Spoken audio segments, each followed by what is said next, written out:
Dear President Aoun, I just want in the first instance to say, perhaps in our own ancient language, how grateful I am for the warmth and hospitality that you, the Lebanese government, the people of Lebanon, have shown to myself and to my wife, all those travelling with me, and I'm accompanied on this official visit representing the Irish government by Minister Portkehoe, the Minister for Defence. So, gan buikas lata saktan firkin fortja dar to rom hin maruk trone herin ma van kele. Iet sana to tiash da lome fikidus na rani stadias sulje. Art kianar kursi man herin agus dini elje agus lucht gan avris iet san lucht na heri shorukta. May I say I was delighted to be here again. Indeed, as you say, President, it's my second visit as President of Lebanon. I have said this region, but in particular Lebanon, is a region renowned for its hospitality. And also, I think, both in terms of its very long and diverse histories, a rich region in terms of capacities for the future. And I so wish that your words in relation to the future will in fact actually bring peace and stability and harmonious life to all of the people of the region. It is something for which I think we all hope. We've just concluded a very useful meeting in which we discussed, as you have said, global issues, regional issues of historic and regional issues of imminent new importance, and also bilateral discussions on how we can be assistants of each other. For it's logical to do that. We have so much in common. Countries of small size, relatively small population, with an experience of colonization, an experience of having the challenge of handling division, of handling sectarianism that might be destructive. We are people who are exilic. We have strong immigration. The consequence of strong immigration have meant that we both have diasporas throughout the world. We discussed in some detail how, in fact, we may exchange information on those connections as new forms of economy, both globally and regionally, come into existence. I think these themes are ones that will bring us closer. My hope is that my visit will, in fact, enable even more connections, and that all of them will be deeper. I think too, as well, there was a rather important point as we were reviewing our joint support for multilateralism, and as you've heard, the President's support for international law, respect for the resolutions of the United Nations, is that there has been a single issue at the United Nations since both of our memberships on which we have not had a similar position. And this is very impressive.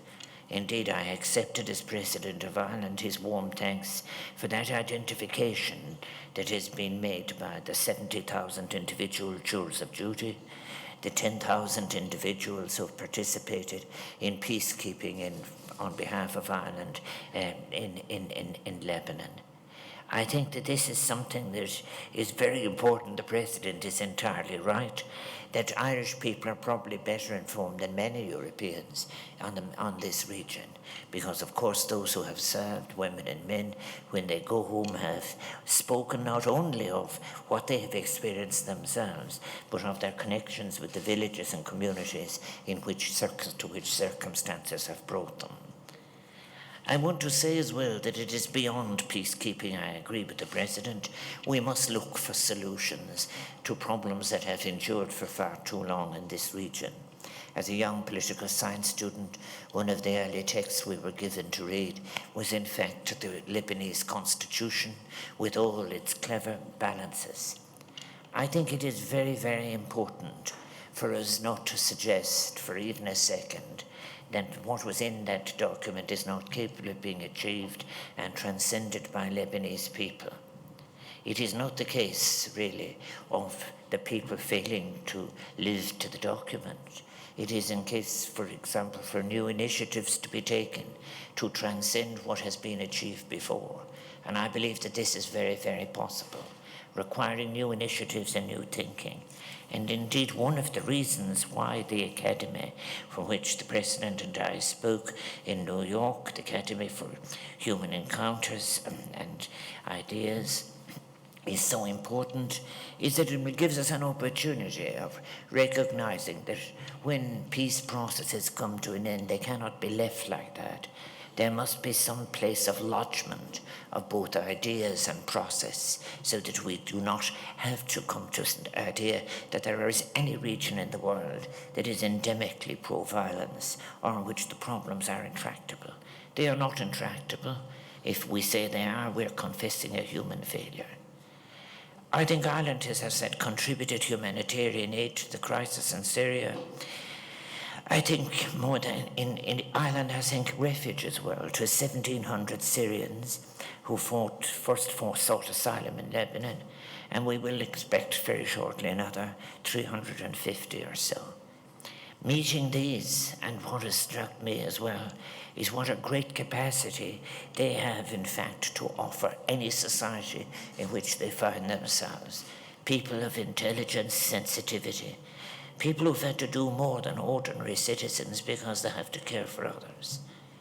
I think as well something that we both discussed is in relation to the new atmosphere which will emerge as we respond to the challenges of climate change and the emergence of new forms of sustainable economy. A new economics which will combine ecology and sustainability and social cohesion, which offers such great opportunities for the young, educated Irish and Lebanese people of the future to cooperate and do things together.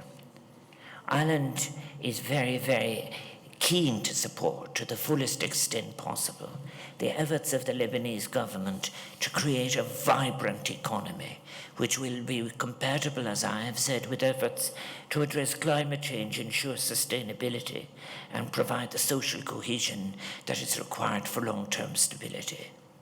We have seen everywhere the spirit of enterprise and innovation of the Lebanese diaspora, which surely can be replicated here at home, and Ireland stands ready to share its own experience of economic development, including harnessing the talents and experience of the diaspora. And it is this new economic future, rather than the migration of anything that has failed, I think we can all look forward to. I think as well, a very important dimension of the bilateral relationship between Ireland and Lebanon is, as I've said, that long-term Irish commitment at the United Nations itself. It is something that will continue. May I thank you from my heart, dear President, your reference to those Irish soldiers who have died in the mission in this region. It just adds a further poignant bond between our defence forces and this land.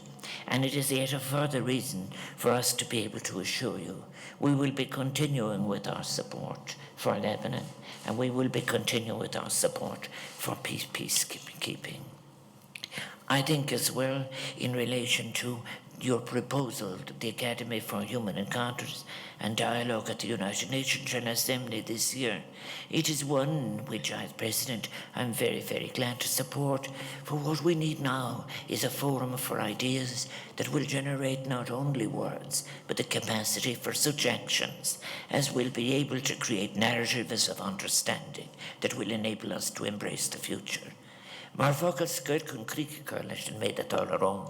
Reverting to my ancient language, finally, President Aoun, I would like to thank Lebanon for its commitment to supporting Ireland's candidature for the Security Council in 2021-2022. We are so aware, both of us, that we must rely on an international rule-based order, and we are committed, both of us, to multilateral approaches. We both of us speak not only about multilateralism and its necessities, but also we are actors in it. We have served in the Security Council in the past and have always taken principled positions, upholding international law, peace and security, and human rights and dignity, and we hope to do so again. And finally, as we ended, we both reiterated again our abhorrence of actions of invasion, of actions that damage and or trade the trading of refugees who would suffer great humanitarian consequences. What a pleasure it has been to be back again in the Lebanon with its very long ancient history of what is beautiful and what is culturally valuable. And may I say my prayer for the people of Lebanon and for all of those people who will have to struggle so far to bring new arrangements into place. May you be successful, because you have all of the capacity and all of the opportunities may they be given to you to not just enjoy peace and harmony, but that generous relationship that you have with your neighbours in the region, to those who will come and want. I so congratulate you for what you have done, for those who have come to you, and how you, above all else, have in fact given real meaning internationally to what hospitality means. Mille buikas, thank you so much.